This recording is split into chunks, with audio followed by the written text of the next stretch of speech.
Welcome to Excellence Through Execution, where ambition meets expertise. Hosted by Jason Weseman, this podcast dives into the world of business, exploring the stories of success and the lessons of failure through engaging discussions. Each episode, Jason brings insights from the forefront of business strategy and leadership. Get ready to discover the keys to business excellence. Hello, and welcome to the latest edition of the Excellence Through Execution podcast. As always, I'm your host, Jason Weseman, and today I'm thrilled to be joined by Tony Ehrbar, owner and CEO of American Tent and co-founder and CEO of Renegade Plastics out of Green Bay. Tony, thank you so much for joining us today. Yeah, happy to be here. This is going to be cool. Sounds like you got a couple of cool companies to talk about. Pretty excited to learn about those and about your story. Why don't we kick off today with a brief background as to who you are and what you do? Yeah. So like you said, Tony Ehrbar, I'm up here in Green Bay. So I have a bachelor's in chemistry, which I haven't used much of, an MBA from Michigan. And then I was a strategy consultant for about 10 years. So I got into entrepreneurship by accident, bought a tent rental business off Craigslist in 2013. Realized how much I loved being an entrepreneur. And so I bought a tent manufacturing business in 2014. We've had 11 years now for the business. So we make commercial party tents for a lot of end users as well as rental companies. So bar and restaurant, you want to have more people outside, you're going to buy a tent from us. And then Renegade Plastics is a sustainable fabric business. It's an alternative to the fabrics we use in our tents, as well as a wide variety of other items, billboard signs, tarps, you kind of name it. And so I don't like the answer, we've always done things that way. And so I went in search of something sustainable, something more high performing, and found something in Korea. So we are currently the North and South American distributor of that product. It is, like I said, higher performing. And then it is can be recycled, has the lower carbon footprint, non-toxic, a bunch of other sustainability benefits. And so that's a startup business, 3 years old. It's very different having a 3-year-old in the house and a 10-year-old in the house or an 11-year-old in the house. They each have different needs. Yeah, how do they bark out their needs to you? How do you know which one is more needy today? Typically the 3-year-old is more needy. We have a small team. We're growing the team. We just raised a Series A fundraising round, so that helps to be able to build a team. But typically, I mean, you're wearing a lot more hats as opposed to American Tent. I have really great operators in each of kind of the functional areas of the business. We're running on EOS, which is the entrepreneurial operating system from the book Traction. And so we have a pretty good rigorous process regarding planning, addressing issues, the people side of the business, making sure you have right people, right seat. So I was talking to someone this morning, and I could probably get away with a couple of weeks away from American Tent with, questions here or there from the team. And the 4 walls of the building would still be standing. And everyone you feel really empowered in a business where you own marketing, right? And you report up to the CEO. So you couldn't go away for a couple of weeks with Renegade? I could. My co-founder is an animal when it comes to work. Yeah. He's in it every single day, and I couldn't be part of 2 businesses if not for him. Because he's taking on a lion's share of the work and on some of the functional areas. So theoretically could, not as advisable. So with Renegade Plastics, what's the products that we're using our plastics in? Is it a wide range? Is it something specific? Yeah, so we sell them. We sell rolled goods to people who I say make cool. I normally say another word, but cool crap, right? Cool products. So we're selling to people who make institutional mattresses, people who make tarps, geotextiles, all the things that like pond liners in those areas. Billboard signs are a big single use contributor. You think about like the Boston Marathon, right? They print a sign, they bring it to Coca-Cola. Coca-Cola says, my red isn't right, print a new one, right? So you go through multiple iterations, and at the end, everything goes into the trash. Sure. Tarps, I think I mentioned that, but yeah, there's a lot of products that use sports mats. So If you think about your kids rolling around on something that has plasticizers, PFAS, a lot of other bad chemicals in it, we want to get something better in with customers. Our first customer was actually ski lift seats. Oh, wow. Just was kind of a by happenstance, but you'll find us in probably 60-70% of all ski areas. I'm not a skier. I would hurt myself, but yeah. Very cool. Well, that's very cool. Mhm. As far as American Tent, so you produce the tents that the companies that rent them, they buy from you. You're not renting yourself, or are you?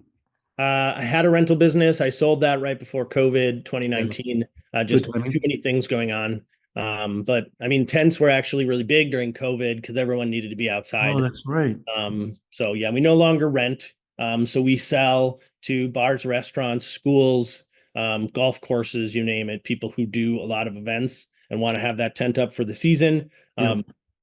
As opposed to renting. And then we sell to rental customers, again, bounce house companies who will take the tents and rent them out on the weekend to their own customers. Gotcha. Gotcha. Very cool. So you've had a bunch of different hats. You've had an interesting road to get here. What kind of inspires you to do your own thing, to start your own business, to do the rental tents? Yeah. I was watching an episode of Shark Tank and I remembered a friend from business school who bought a business. I thought I had moved into a strategy role at a really big airline and was by like noon, I was bored. And so I Yeah. said, it'd be fun to do something on the side. And so found that. And all I thought about was my own business. I really like controlling my own destiny. In consulting, you give advice to people, but it's not really your end product to go through and implement. And then I really like being able to build a team, being able to empower those folks. So our mission at American Tent is to empower people to be the best version of themselves. And so I really could care less what we make. We just happen to make tents.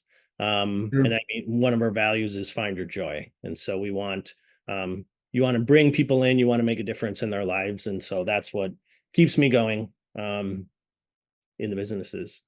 Not not to pry too much, and maybe you just give me a range or something. But what does a tent rental company cost on Craigslist? Tent rental company on Craigslist. Well, the one I bought, which I mean, the guy had a really crappy picture. He had some inventory, a small customer list, and I did diligence and I got some tax returns from him, which I'm 100% sure at this point were fraudulent. Perfect. But $60,000. Okay. There's Yeah. nothing illegal about fraudulent tax returns. No, no, not my tax returns. Mine are good. Yeah, I'm sure yours are. Yeah, no, Yeah. the ones that you got before that. That's great. Well, hey, that's a Yeah. great place to get a start. Yep. What inspired you to kind of do the American tent thing then, and then later the Renegade? Yep. Same guy wanted to sell out of his tent manufacturing business. I mean, if you have rentals and you want to be able to control your cost of capital, making them yourself is certainly beneficial. Yeah, Also, if you're a rental business, you're kind of limited geographically, kind of as far as you can go. There's only so many events happening within 100 miles of Green Bay, Wisconsin. Tent manufacturing, we ship all over North America, down to the Caribbean. We've shipped down to Aruba and a couple places in South America. So just wider range. Service businesses tend to be for it's a young man's game, I will say. yeah. Getting a bride calling on a Saturday that one light of her 1,000 are burnt out and she needs you to drive 2 hours, as opposed to, I mean, manufacturing, we're all in the same building. I get to interact more closely with my team. We can have more regular cadence to meetings. I just like my manufacturing. Very cool. So how is business going? You talked about COVID. I kind of forgot about how important tents were, but how's business been in the last few years? Yeah, yeah. So we started with 3 people, 5,000 square feet. We now have about 40 and we're in 110,000 square feet. So Wow. kind of reference point. I mean, COVID, we grew 5x overnight, which comes with its own additional stresses when you think about capital and working capital and cash, to have that much additional inventory. Yeah. So we've come down a little bit from COVID, probably 20-25%. But yeah, business is good. I mean, coming out of COVID, we had more overhead than we needed. And so it's a process of being able to trim the overhead of the business to make sure your fixed cost structure can be supported by your variable costs and gross margins. Yeah. So I didn't know in an election year that tent sales go down. Hmm. So they were pretty flat for the year. Last election year, if you remember, was COVID. And so it was a very different story.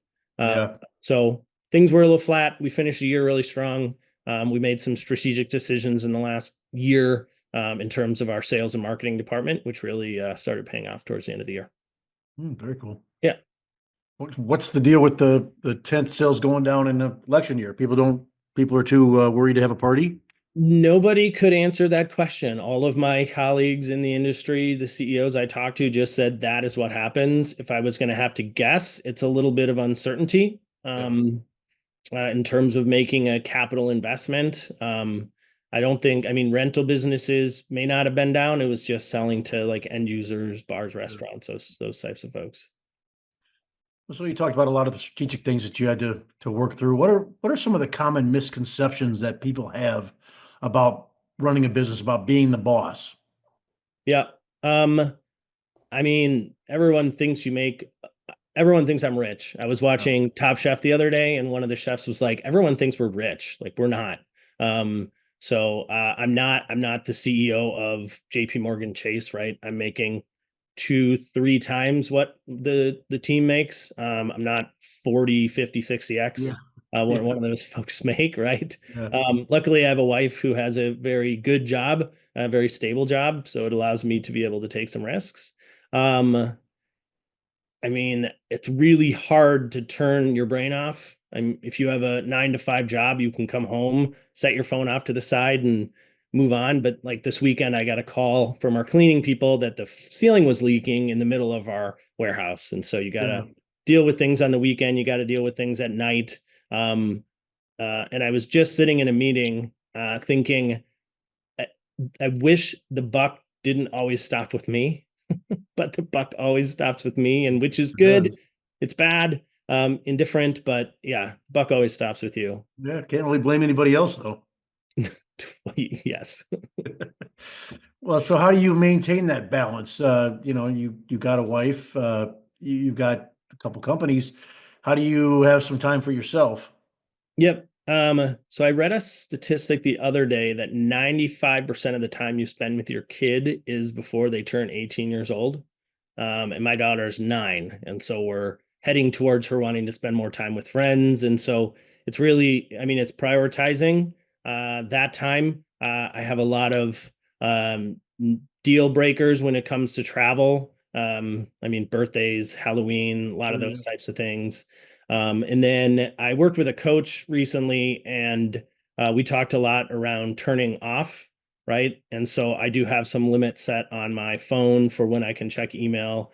I tested this out, that not checking email at night, whether it made a difference, a fundamental difference. And for the most part, I wake up in the morning and 89-90% of my email is spam or newsletters or those types of things. And my team knows if they need to get a hold of me or if anyone needs to get a hold of me to text. So it is turning off at night. It's turning off on the weekends, and then taking a vacation. Again, my team is empowered. My team does a really great job with their individual functions. And so I took a vacation last spring break, so just under a year ago. And it takes 11 days for you to mentally and fully check out and refresh. And so I took 12 days, and it was glorious to not have to think about anything. So it's picking those things out that you can change to be able to not always be on and thinking about the business. I mean, a lot of good ideas come when you have white space, and if it's always noisy, you're never going to have that white space. Yeah, you got to take time to just think, right? Mm-hmm. Well, so we kind of talked about how we got here. Could you offer a glimpse into some of your future plans, some of the goals you have for your businesses? Yep. Yeah. I mean, for Renegade, it's getting this product into as many hands as possible and to as many businesses as possible. If you can sell something that's higher performing and better for people and planet, The 17% of landfills by mass are textiles. Mhm. And Wow. so to be able to contribute to that, a reduction in that number is really important, leaving things better than we found them, Sure. certainly. And then at American Tent, we do have plans to get into some military and government sales, and then also being able to offer the Renegade products into as many of our product lines as possible is certainly a goal. Some nice What synergy. was that? Some nice synergy there. Nice synergy. Yes, everyone's favorite business buzzword. Yes, of Um, course. and then on Renegade, we do have a grant from the state of Colorado to start onshoring some of our innovation.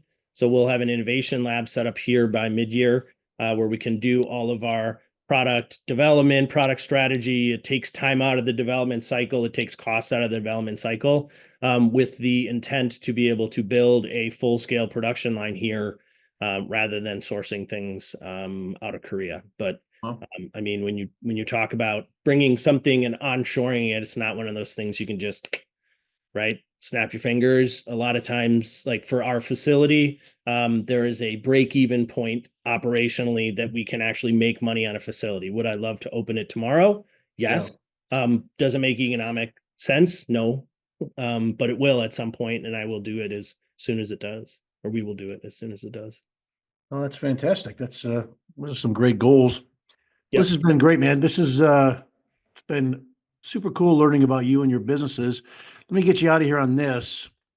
Take yourself back to when you're sitting at that in that consulting job and you're just bored by noon. What advice would you offer to aspiring entrepreneurs that are thinking about taking that leap like you did? Yeah. Well, so I wasn't born in consulting. Consulting like almost killed me. That was like 80 hours, but that was Oh, is the opposite. the strategy job. So Oh, strategy. I Yeah. don't want anyone to think consulting is easy. No. But things I'd say to aspiring entrepreneurs. I mean, it is always easier to do something as a side hustle to start, to make sure it's something that you want to do, to make sure it's a business that's viable. Um, you're going to jump into any new business and you're probably going to take it on the chin in terms of paying yourself Yeah. for a while as you get started up. If you can't pay a bill, or you can't pay people, it comes out of your pocket, or it comes out of what you might be paying yourself. So starting it as a side hustle, I think, is beneficial.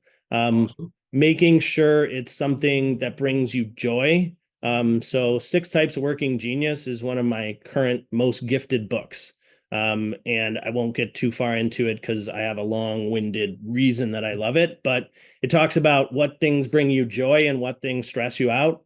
And it might turn out that being an entrepreneur stresses you out, right? As Yeah. opposed to brings you that joy. And then third, a quote that always sticks in my head from a guy I know here in town I went through some coaching with is, just because you fail, it doesn't make you a failure. And I broke my own rule this morning and said I'm total failure. But separating failing, which elicits feelings of guilt, as opposed to being a failure, is shame, the emotion of shame. And so shame can quickly get you into a shame spiral, from Sure. a mental health perspective. Brene Brown talks about this a lot, right? Being disappointed in my daughter, being disappointing in what she did versus being disappointed in her. They're very Yeah. different, very a nuanced, but very different way of thinking about things. Yeah. I mean, I'm also a business coach. And one of the things that if somebody tells me, I started 3 businesses and they failed, I say, congratulations, because that's the only way you learn. So Right. there's Yeah. no such thing as failure. There's only a little minor setback, Yeah. but Tony, man, this has been great. Thanks so much for your time today. Really great to hear your story and continued success in all that you're doing. Yep. Thanks very much. You bet. Well, that wraps up this episode of Excellence Through Execution. Thank you all for joining us, and I look forward to seeing you in our next episode.